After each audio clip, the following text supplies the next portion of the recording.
Hey guys, it's Brandon, aka B.Rich Beauty, aka your beauty best friend. Happy Wednesday, y'all! JADA PINKETT-SMITH says there will be no more entanglements. John Demsey from the Estee Lauder Companies was asked to leave. And Jason Momoa and Lisa Bonet, are they back together? We're talking about that and a lot more. You know what to do. Grab your tea, grab your beverage. Let go!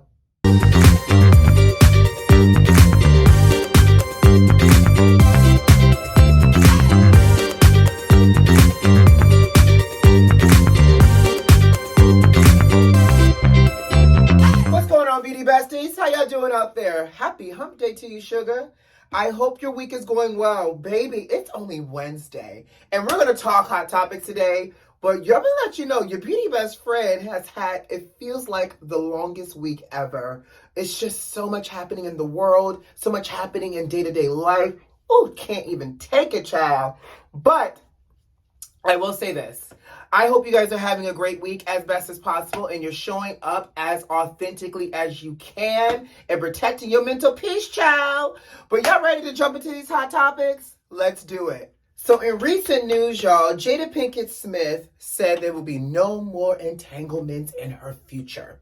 Now, she and Will Smith showed up to the Screen Actors Guild Awards looking fabulous, by the way. She was wearing vintage Gareth Pugh, honey, in that blue dress draped down to the ground, and Will had on his little navy blue matching suit as well. Well, Laverne Cox was reporting for E! News from the red carpet, and towards the end of her interview, she said to Will, I hope, you have a very successful year. I hope you win, all that other great jazz. And she gave the same sentiment to JADA as well. She says, much success to you, JADA. Can't wait for the next Red Table Talk. Oh, you know what? Let me just show you the clip. So hopefully it'll be your year.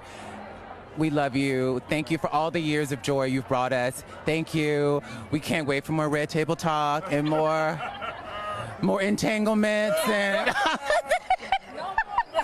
no more entanglement. Child, y'all know that awkward laugh y'all give when one of the children's down at Thanksgiving be asking y'all the question of why are you so single? And what happened to your baby's daddy? Or is that just your roommate? Wink, wink. That awkward laugh. That's that same awkward laugh that Will and JADA gave to Laverne Cox when she said, can't wait for more Red Table Talks and more entanglements. Now, here's my question for y'all, because now, the internet is going up. People are commenting saying that Laverne Cox's statement was inappropriate and tacky. So there's my first question to you, Beauty Besties. Y'all think what Laverne Cox said was inappropriate and tacky? Or do we chalk it up as her being nervous? Because I didn't watch all of the interview, but part of the interview, it seemed like she was working through some nerves. The interview looked a little awkward, sounded a little awkward. And you know how when you're trying to wrap up something, you don't know really what to say? Y'all think Laverne put her foot in her mouth because she was nervous and she was awkward? Well, baby, people are saying that it was inappropriate, it was awkward, and she potentially may have shot herself in the foot for future interviews and maybe being asked back by E! News. Now, I've never known Laverne Cox to be an interviewer, but I will say this. It was very tacky, and it was very misplaced humor. He's literally nominated for an award, and as you're wishing this man good luck, you're telling his wife that you're looking forward to more entanglements from her? Baby, we knew what that Red Table Talk was all about. We knew how that entanglement was messy for them. And you going to say, as you're signing off with this power Hollywood couple, that you want to see more Red Table Talks and entanglements. And I will say this. Will and JADA were the consummate professional here. They laughed it off. They made it sound kind of fun. But when they walked away, they was having that conversation now, y'all know she was wrong for asking us that. Or their people might have been like, you know what? Next time we see Laverne Cox, we walking right past her. Next, some celebrities might have seen that and be like, you know what? We don't want to interview with Laverne Cox in the future. So this could really have some damage for Laverne Cox. Lisa Ray also went on her show on Fox Soul and we really was saying that in the lane of Hollywood, questions like that are tacky and inappropriate could cause you not to land interviews when you are on the red carpet. People will walk past you or their PR people will not allow you to interview those celebrities. So y'all let me know what y'all think about Laverne Cox and her entanglement comment to Will and JADA. But in the meantime, let's move on and let's talk about this glowy skin real quick. All right, let's move on. Ooh, Chile. When I tell you it's been a week slash the end of last week. It's just been a continuation of things. And I really asked myself, I said, am I going to talk about this with my beauty besties? I said, because I feel like I've been talking about it since last week and this week at work. And I said, you know what? I actually am absolutely going to talk about this with my beauty besties because that's what we do. We talk about things that are happening in the world. And so I don't know if you guys saw this week, but the former executive group president for the Estee Lauder Companies, his name is John Demsey. He was asked to leave the company because of a racist meme that he posted last week on his Instagram page and immediately deleted.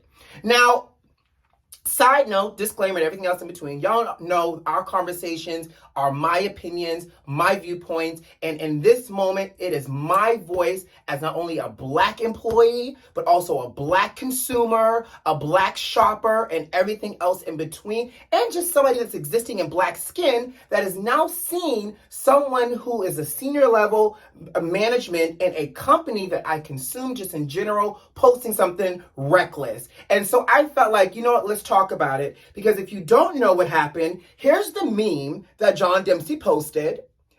And because of this meme, and there was lots of backlash and fallout. Obviously, once this meme went viral that he posted and deleted, the company suspended him without pay. And on Monday of this week, as you probably saw in the news and in the blogs, the company asked him to leave. All appropriate courses of action, by the way. He should be absolutely no longer able to lead. Now, what got me is the fact that John Demsey issued an apology. And the apology is what threw me off. In the apology, and I'm going to post the apology here so you guys can see it. In the apology, he apologizes for posting something that is hurtful, and he apologized for posting it because he did not read the meme before he posted it, and for that he was sorry, and that it takes away, the 31 years of work that he's done at the Estee Lauder Company for inclusion, diversity, and everything else in between. And I'm paraphrasing very loosely here. Y'all can Google this. Y'all can look at it. It's right here and read it. Now, here's my thing about an apology, right? If you're going to apologize to the group that you victimized and attacked essentially with a racist post, can you not insult people's intelligence? Because in this moment, you're not going to tell me that the executive group president that you are over 3 major corporations and brands found a image of Big Bird and Snuffleupagus so riveting that you just forgot to read the 10 words above in the caption and you just posted it. Because those images were so split side laughter, belly, gut wrenching, and funniness that you just did not decide to read the caption above. Especially since the caption was only 10 words, and the second word was the racist word that was edited and censored. You're not going to expect me to believe that you didn't read this. And so that's the piece where I'm like, first of all, don't insult my intelligence by this apology. Second of all, if you're going to apologize, can you also not throw in your resume at the same time? And I've never met John. I've met John in casual passing at meetings. I've never sat down and had a one-on-one conversation with him. But what I do know for sure, sir, is that if you're going to apologize to a marginalized group, you need to do so with such sincerity. You take it out of you. You can't make it about you and also apologize to the marginalized group in it all at the same time. That's not how apologies works, okay? And so then the third piece that really started to really kind of make me feel some kind of way were the comments under his apology. Exactly. Let's talk about it. So once I saw the apology posted, I said, let me read some of these comments. And as I'm reading these comments, people are forgiving John. People are telling him that, everybody makes mistakes, which we all do make mistakes in life, yes, but that's not the point here just yet. That, let the person without a mistake cast the first stone. It's all types of acceptance of his apology for his racist post. But when you look real close, who's accepting the apology? The group that was not targeted.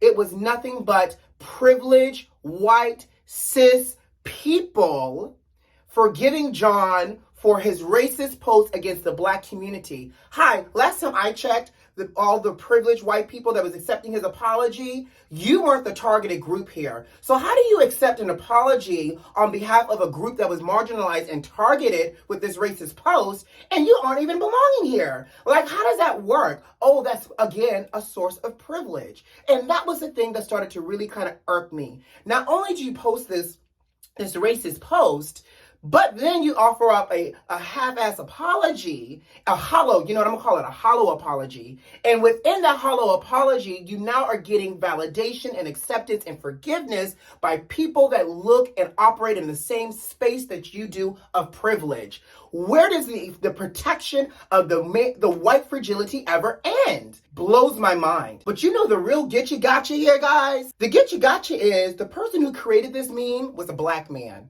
It was a black man who has a Reddit and has an Instagram account that does chingy memes all the time. So the black man made this meme about chingy using the N-word and everything else, and John Demsey posted it. You know what that is to me? A classic example of being too comfortable at the cookout. To me, it's the same thing as being in a group full of, you being the white person in a group full of black people, that rap song comes on, everybody's rapping along, and you slip up and you say the N-word. You got a little too comfortable. So in this moment, and dealing with everything else that's happening in the world, and now having to look at a senior leader that posted something that was racist, and then didn't offer up a hollow apology, I was feeling some kind of way. And not to mention feeling some kind of way, the news talked about it because, again, he's a senior level person who made about $10 million last year in his salary. And so the expectation of inclusion and diversity and just acting right, just, a little bit of act right,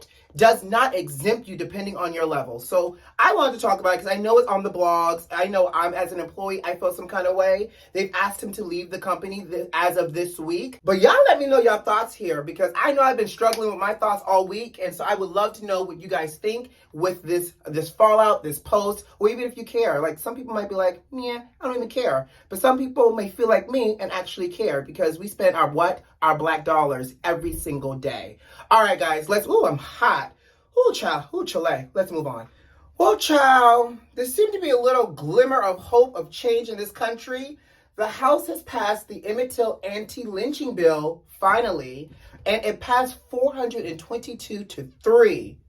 Oh, you said it wasn't unanimous? It wasn't, which makes me ask a few questions. Who were these 3 people that voted, against the anti-lynching bill? Oh, do you know who they are? Somebody by the name of Thomas Massie, who's a politician from Kentucky. Andrew Clyde, a gun dealer and a politician from Georgia. Ooh, Georgia, shocking, right? But the best part of it all was the last person who was from Texas. Come on, can it be even more predictable? Chip Roy, who is an attorney and a politician from Texas. Those 3 people, Thomas, Andrew, and Chip, voted against the anti-lynching bill. Oh, you know what? I'm not surprised, because this is what they look like. Like, it is literally 2022, and y'all think an anti-lynching law does not need to be on the books and be considered a federal hate crime, when you have people like Ahmaud Arbery being shot in broad daylight for just running in his black skin, when you have people like the Emmett Till, who this bill is named after, who was literally a child and was lynched. And again, for y'all that did not see Women of the Movement, please watch it. It was great. It tells the story about Mamie Till and her work that she did after her child was brutalized. Like, how do these people get elected and stay elected when they do stupid-ish like this? There was no reason why. Is this on? There was no reason why that bill was not unanimous, but it wasn't for some reason. So all I got to say is the Senate, y'all got one job, because doesn't it, y'all know I'm a makeup artist, not a politician. Doesn't it go from the House of Representatives to the Senate, and then from the Senate it goes to the president's desk to be signed into law? I think that's how it goes, right? When I went to my judicial class. What is it, that class that we take in school? Y'all know what I mean. I digress. Senate, y'all got one job, and that one job is to pass this anti-lynching law for all of the people that are marginalized and are black, that are afraid to walk outside at times because we don't know what could possibly happen to us. That law exists for a reason, because when you look at the history of trauma, it needs to be there because the trauma has gone on long enough, sugar. Just long enough. Oh, I'm hot again. All right, let's move on to something lighter, please. Well, it looks like love is back in the air for Jason Momoa and Lisa Bonet. Y'all know they announced that they were getting divorced, child, and did one lengthy post, honey, of love and light and, you know, unicorns and stardust and everything else in between. And that, you know, sometimes the seismic shift and the core plates of the earth can throw off energy. Y'all know all types of like tree hugger type of things. Anyways, so it looks like they're back together. So Jason Momoa did a post recently with Channing Tatum because Zoe Kravitz. Did y'all know Zoe Kravitz was dating Channing Tatum, y'all? She 33, he 41. Anyways, he did a little post because Zoe Kravitz is Catwoman in the new Batman movie, which, by the way, I did not know she was playing Selena Kyle either. I'm now interested to see it because it's Zoe Kravitz. But they're saying that Jason has moved back in the house and they are working on committing themselves back to each other and working through the relationship. I love love. I hope it works out. They were such a cute little couple. I'm sure there are a few people out here that, you know, start their workout plan, try to shoot their shot with Jason, and now he's back with Lisa. But we can't help but think what the internet is saying as well, and I think it is so true. Jason was out here in these streets for a little while and realized there ain't nothing out here in these streets except lemon pepper wings, fried hard, extra wet, hookah, and Casamigos, child. It is ghetto out here in these streets for us single people. So Jason, if Lisa is willing to take you back and y'all are willing to take each other back and work through it, child, work through your marriage, and congratulations yet again. All right, let's move on. And last but not least, before I get out of here using my new MAC Stack Mascara, did y'all watch my tutorial video for it? I'm gonna make the end card for this. I actually really love this mascara. I'm using the micro brush right now. Anyway, so it looks like the queen is really alive because, you know, the people were still saying that they didn't know if the queen was alive because she was canceling events and X, Y, and Z. Well, she held a virtual audience the other day with some ambassadors and, you know, people that she holds audiences with. I don't know, child. But apparently she did it virtually and the queen is alive. I'm going to tell you something.